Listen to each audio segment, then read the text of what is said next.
And finally, for the second time, Appiah Stadium, Abepa Akufo Addo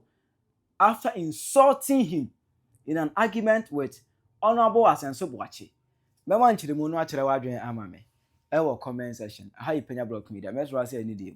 Obe like video no da put subscribe button number click notification corner for latest updates. Na ba chire wadwen da amame. Ewo comment section so baso. No share for Penyah bi ahwe. So ohwe Appiah Stadium a onye nipa titiri bia wo Ghana hanomo. Enipa o ya hype man. Bega ye ne da nipa form papa panyini se wo tifie duri ye ne da nipa na yase nkope kakra didi enya adwuma awoye enya adwuma Appiah Stadium or the survive here na on several occasions sabe Appiah Stadium or the Akufo Addo eyutwi form all because of supporting Mahama. Appiah Stadium NDC supporting Mahama ntina ne our right to even insult Akufo Addo obi a wabɔ bra nipa ye ka Appiah Stadium busuafo nyina bomu a ye komu nyina bra o mabobomu a omu si so abomu si abrabo so ye komu bra na busuafo free ketwa so kosi panyini so bra na busuafo nyina abo ye ka bomu a enuru Akufo Addo afe the net income enuru Akufo Addo 1 year net income enuru but Appiah Stadium we on several occasions 2024 11th November ni 2024 Appiah Stadium can be a video asebe odidi Akufo Addo tem ema wo sakra ka se baomia bodam we genuine me Akufo Addo sika somewhere number 1 but you case obi e papa ko for pa onye ni papa pa enya abama ni onye na sika o na sumpa ka Akufo Addo number 1 onye sympathy no butu here okwa yesa solo mo butu here since I was born Ghana that man who PSF President Niko baby Penyah recently but no acquire who step to as someone say we are ma wa no acquire who step Akufo Addo he enyen you know what sound sounds are when your papa na ba mi akura bodam na Akufo Addo ya tie mumike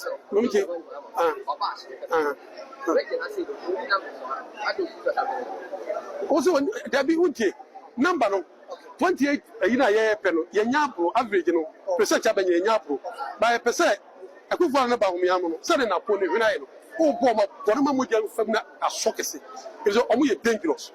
ya pese ya win omo tire ya dey han ya choose ya no ye betena ha o ye be spread number vote no omo wori ya no omo bachemo ba humi amu se do ma ma sa ba ne wa sa ba start campaign wa eti ye ba yiri mo ne no ma ye no spread vote no ye va je omo eti ye lose no be lose no ba humi amu so lise ya o je say na mi so be biri na ma oba ko hwede ye samila class say ma lose ko se lose na po so lise ya e mo je be fa ne na I say Sabe Baumia na oye vice president that time. Vice president. Appiah Stadium was able to say Baumia bodam. Because I got to about right after election, no. You see Appiah Stadium with na RTV, that is Royal TV, a hono, and there chop up potria bi, e come Akufo Addo say Appiah Stadium can nkwasi asem bia a Royal TV, there's a minimum omule so no so na wo jim wo Ghana ha no. Na we say Appiah Stadium no kana asemi. Also think can be abe pacho na nansemu also be ya MPP omu na omu big project bi ewo Kumasi Asantema that is Suame interchange omu na omu ye ne tier 4 interchange what I say omu ye ne tier 4 interchange na omu eni abemu NDC na abe take over nansemu ene ba ye say NDC for the trust there be tier 4 de ye ntimi nye ba ye ne tier 2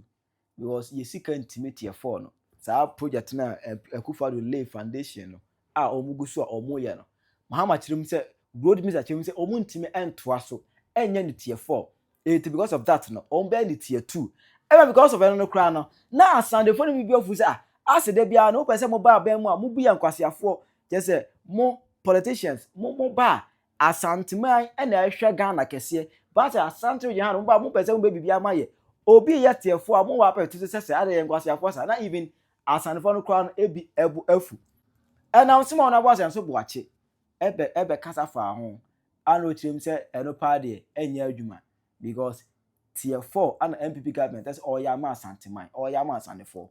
muntime kasa wo abete so abeye tier 2 da bi sa de ye ntiase ema musa muntime mfa sika mo waste sika emfa nche dollar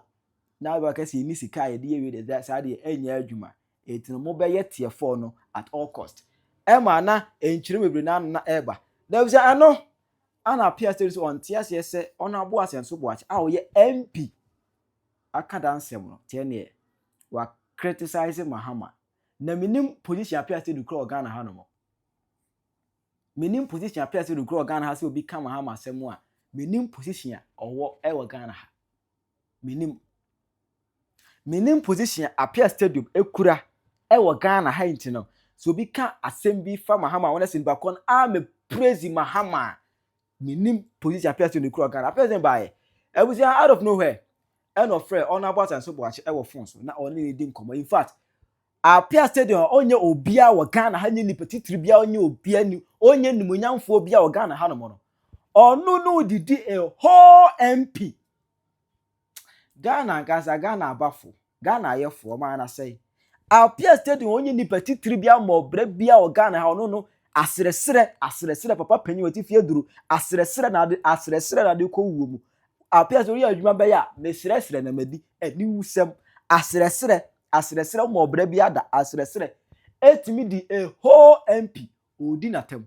ema ne nkasem no o kan sem we e na kire Akufo Addo wa unu said ya ewunim edi se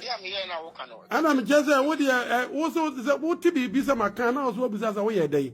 ebi se the media make can be asenso me fancho o da bi me enye se bia wo stop me fire o make kamadua akiro make kamadua je bi se asenso ya ye o ya ye ni amon ho amamu ne kure o ya kwala asenso o nyo the right person so kisa if there any don't be more ya we say me ba be di watem ne kure man kan cha asenso na me bi papa say me be kan kure say be say di watem say o ya di do mama ni maifo if the do mama e fa better than Akufo Addo no all right mate and ma do mama e 1 year Akufo Addo na o sifa kwa no oda na no so so we ba nyim kota tell you the fact o ya ye ni amon asenso am kan kire all right me bo boma dua kire pa ma wa o tie o yembe shi asenso wo ya dia mamu da mbabu ya wo nya kwan fa kamera so anim e be kika se do mama ache idiot wo dwane de wa ye de wa unu se de o ye ya ewunim edi se ana me jese wo de wo so se wo tibi bi se makan na so bi se wo ye dai ebi se the media make can be asenso me fancho o da bi me enye se bia wo stop me fire o make kamadua akiro make kamadua je bi se asenso ya ye o ya ye ni amon ho amamu ne kure o ya kwala asenso o nyo the right person so kisa de if there any don't be more ya we say me ba be di watem ne kure man kan cha asenso na me did papa say me be kan kure say be say di watem say o ya de do mama ni my form if the do mama e fa better than Akufo Addo no all right mate and my do mama e 1 year Akufo Addo na o sifa kwa no oda na no so so we ba nyim kota tell you the fact o ya ye ni amon asenso am kan kire all right mate me bo boma dua kire pa ma wa o tie o yembe shi asenso wo ya dia mamu da mbabu ya wo nya kwan fa kamera so anim e be kika se do mama ache idiot wo dwane de wa ye de wa unu se de o ye Ewusia Appiah Stadium no timi kasa se sebe Akufo Addo a otimiti abontimiti asa na wo da na no nsuo wo Appiah Stadium wanim kwa wa se yarefo hwe wa no a wo di obi ate wa se yarefo wo katre ma kra nko wanu kasa na katre ma butubutu wo katre obi se na no nsuo ema media say we should hit eba Appiah Stadium so na no ala Appiah Stadium say na bi wa nka ni ye kura eti wa ba abontin a o patch from Appiah Stadium and Wednesday. And no asenso boachi oye former road minister Bantuma MP. Abe fa camera sire ni maki kan sembi about President Mahama na ban. Se omom pe asante man koso. Onu obe road minister. Swami interchange, swami kroni nyina asenso boachi abe dwi woni MPP aban. Abe dwi egu. Omantimi anye. President Mahama ye Asqua to the car runabout. Osadi free the car runabout to copy and young quanta. And when you MPP are buying a left and right in your man for a good thing in our ship. asanso bo achi adima nhwe obey road minister mo a wantimi amoa santeman a gonja ni ba president Mahama na ebe ye na nsem okeka ne mami e de abufuo frɛ no fon so na nya asanso a be frɛ no a ma mpese me kyerɛ ma dwe kika ma dwe kyerɛ na asɛm a me be ken me be kasa word e chopa former president Nana Addo Akufo Addo din bem na asanso nsem okeka ye eye bufu sem pa omomom na ama santeman se kro bia santi kotokwa MPP fo dwo mo se omomom na ye omodono kotokwa hene ko na nanom ncha kogu nsa obreman ye enam se asanso boache ne MPP abadwi maezi kwan nyina mafutu aye kwan ye de ye wura kwa kogu nsa kora ye de wura tokro de na kopie breman eti president Mahama wo dwene Ghana ne asantema ho odo sante hene no oba ba ye asanso si etoaso 4 ana president Mahama ayi abusana toaso interchange de so mienu awa to agu na idi president Mahama ye run about kura no anya eni futuro na sante hene timi ntwam nkobrema de na ye enti asanso boachi asem a minya na meka kire de be pa ka kire de me nkomachi na nkomachi kira ba president Mahama frame atia me say no onya video no bi hwe kasa na meka enu ama no tia na ado no obi odi dachi enkasa kasa fonsa papa mi ankasa kura ma sanya nu se kasa na meka no mi di asanso achi kan na man kan yi ba se uya batampa na mi amasan se kasa na nyi no ese betwesa na mi ye video to abonten mani pe hu se wo tete papa obi di ochi osua nim die papa se de mi nua bi tibi fa camera omo support to omo mpe wa 70 fa camera di watem ene professor Nana je opoku di ye wura juri zebra matem emu mema ni mu ma tibi ka sam eya e boman no wo de omo de omo nya futu a mi amanya no no so to before papa James ese mi chese mi die ni die mi pese onwuma pa wo ye Ghana sese no enwo bi so watade enti mi daga mi se Ghana ni bia se asanso bo atia se obekan ya kode to president Mahama so on pass antema ye onya santema kwan no eno wabufuo na mano kotia former head of state achigo dum brem na Nana Addo Akufo Addo supporters ni Ghana fu nyina kasa na bibie ma no kan no onfa ncheme madofo bia fremi do on pema sem kwa fremi kasa desa Appiah kasa we de mfata wa no na wo hwe kasa nkofo bi bio ma no kafa president Mahama ni Ghana mpanifo ho a bidiri papa pa chise Mahama kindi anti tematimi di mu tibe pagana ni bia chaw including Nana Addo Akufo Addo Ghana ni bia se o Former Appiah Stadium na nim se apology se justification Appiah se kirem se ana nipa ni bi kura tim di Mahama atem ana ho je se wenya chapo ase justification wenya chopa yeti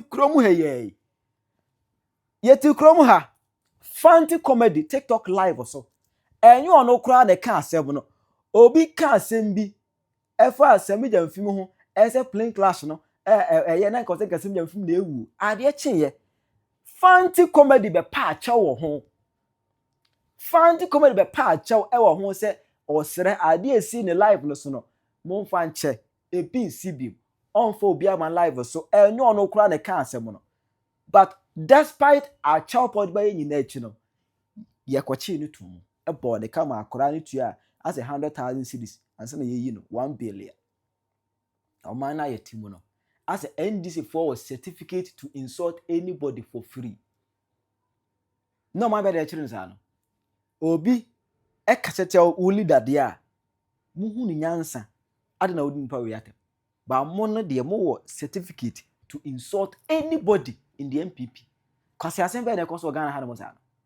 kire wadwe mame e wo comment section ayi Penyah Block Media.